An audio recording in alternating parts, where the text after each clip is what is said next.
everything. We're talking a prince's life, his family, even his own freedom, all for a relentless search for truth that spanned decades and entire empires. So, our story kicks off with a mystery. Picture this: Medina. A funeral procession is happening, and there's this man, kind of lurking, trying to get closer to the Prophet Muhammad. He's not just observing, he's on a mission, desperately trying to get a look at the Prophet's back. The question is, why? Because in that moment, the Prophet, somehow sensing what this man was looking for, just lowered the cloak from his shoulders.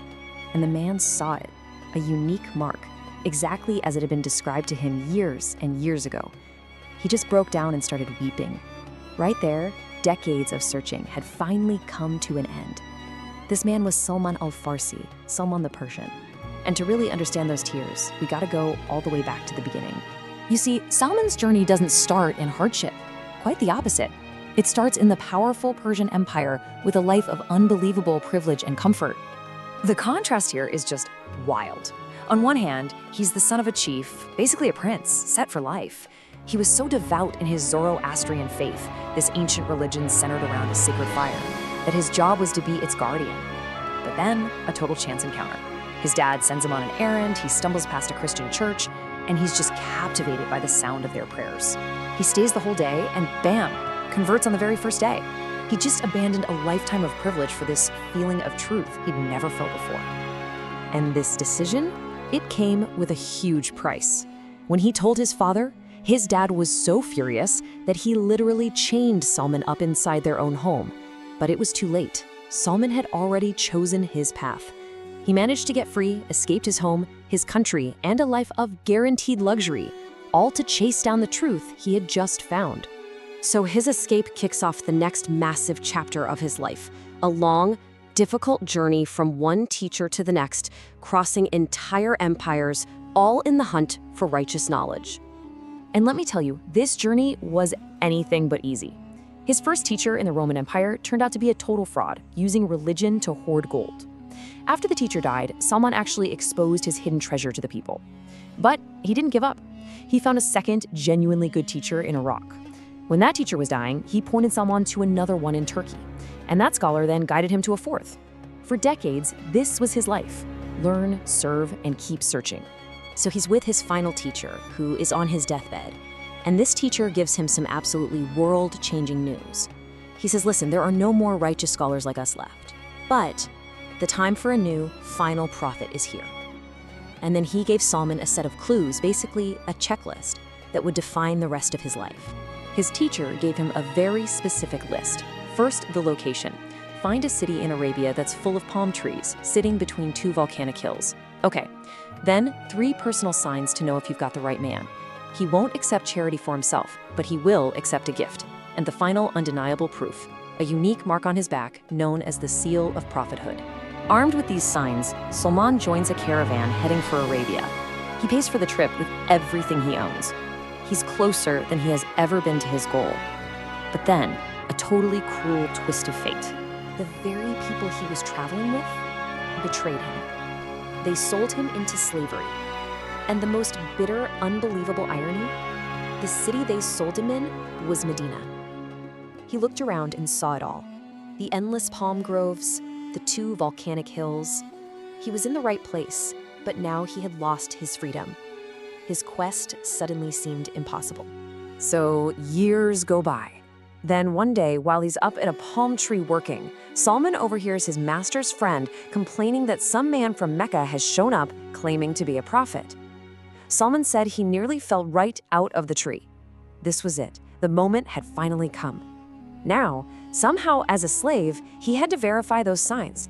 He managed to save up some food and went to find the man. First, he presented it as charity. The prophet told his friends to eat but didn't touch it himself. Sign number 1, check. A few days later, Salman comes back with more food, but this time he says, this is a gift. The prophet ate it and shared it with everyone. Sign number 2, check. 2 down, 1 to go. But this last one was the real problem. I mean, how could he, a slave, possibly ask this revered man who was always surrounded by his followers to, show me your back? It was a completely impossible request. And that brings us right back to where we started, that funeral. Salman is following the prophet, trying to circle around behind him, just hoping for a quick glance. And this is where you see the prophet's incredible insight. He senses exactly what Salman is looking for. So he just lowers his cloak, and Salman saw the mark exactly like his teacher described it. After a whole lifetime of searching, the quest was finally over. So after converting to Islam on the spot, Salman's story enters a whole new phase. He's not just a seeker anymore, he becomes a central figure in this new community. But first things first, he had to get his freedom. Now freedom came with a ridiculously high price, a whole bunch of gold and planting 300 date palm trees. An impossible task for one person. But the prophet turned to the community and just said, "Help your brother." And they did. They all pitched in, gathered the resources, planted every single tree, and paid the gold. Salman was finally a free man. And his value to the community became obvious almost immediately.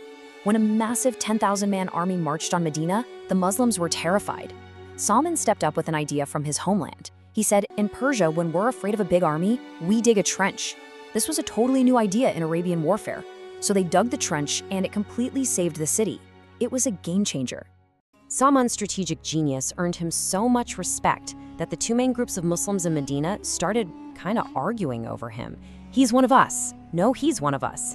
That's when the prophet stepped in and gave him this ultimate honor, saying Salman wasn't part of either group, but was instead a member of his own family, his own household, the ultimate insider. So in the final chapter of his incredible life, the seeker who fled his home in chains would return, but in a way he could never, ever have imagined. And he'd leave behind this powerful legacy of humility and justice. Get this. Years later, the Muslim army conquered Persia. And who was appointed governor of the capital city? Salman, the very boy who had run away from it. He earned a massive salary, 5,000 gold coins, and he gave every single coin away to the poor. He lived so humbly he didn't even own his own house. His life had truly come full circle, and his integrity was just legendary.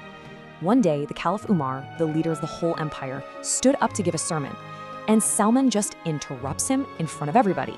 He says, "We will not listen until the Caliph explains his new robe." See, everyone had gotten one piece of cloth from the treasury, but Umar was a tall guy and needed two. The Caliph didn't get angry, he just had his son stand up and explain that he'd given his own cloth to his father. Only then did Salman say, "Okay, now speak, we will listen." Someone's life really leaves us with this powerful question, doesn't it? He gave up a prince's inheritance, he endured chains, slavery, a decades-long journey across the known world, all for a truth he felt in his heart but hadn't yet found. His story just makes you wonder, what is the real price of conviction, and what are we willing to give up?